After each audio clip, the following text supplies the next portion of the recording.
Bueno, estamos viviendo tiempos sin precedentes.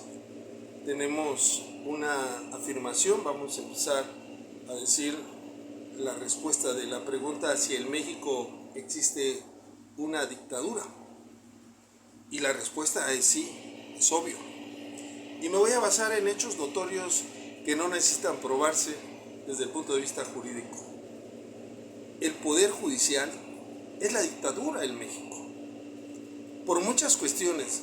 En primera, porque violan la Constitución, porque no se han reducido los sueldos, en contrario al texto constitucional que establece el artículo 127, y no tienen ninguna responsabilidad. Cabe decir que este artículo fue reformado en los tiempos de Felipe Calderón.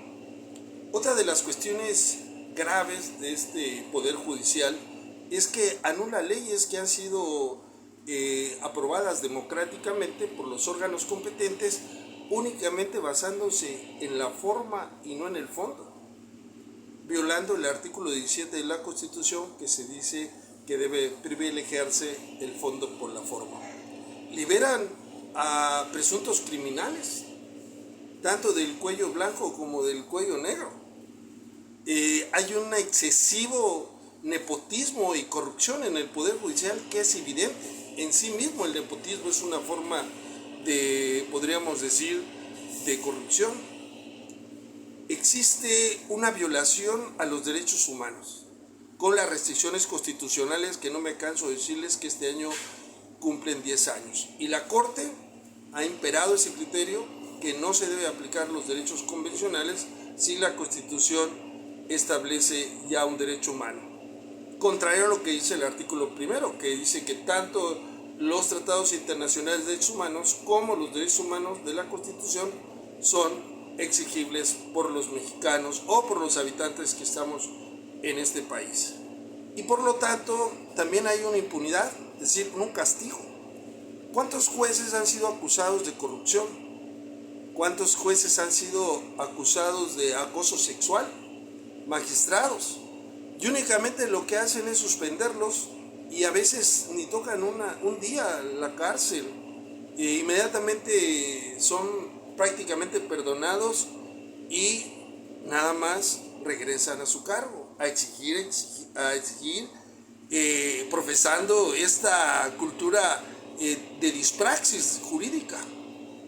Otra de las cuestiones es que se está evidenciando el favoritismo.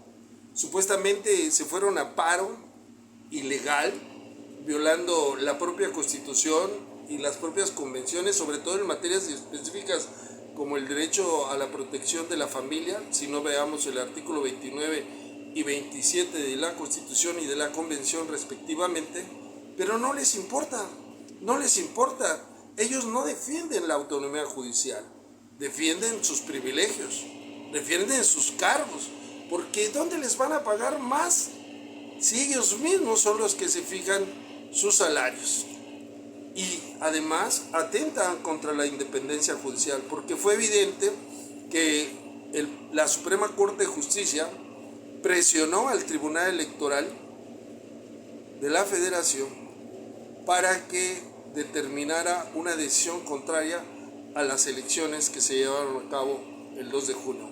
Entonces la pregunta es, ¿hay una dictadura en México? Sí. ¿Quién la representa? El Poder Judicial, obviamente, porque son irresponsables. Nadie les puede fincar responsabilidad.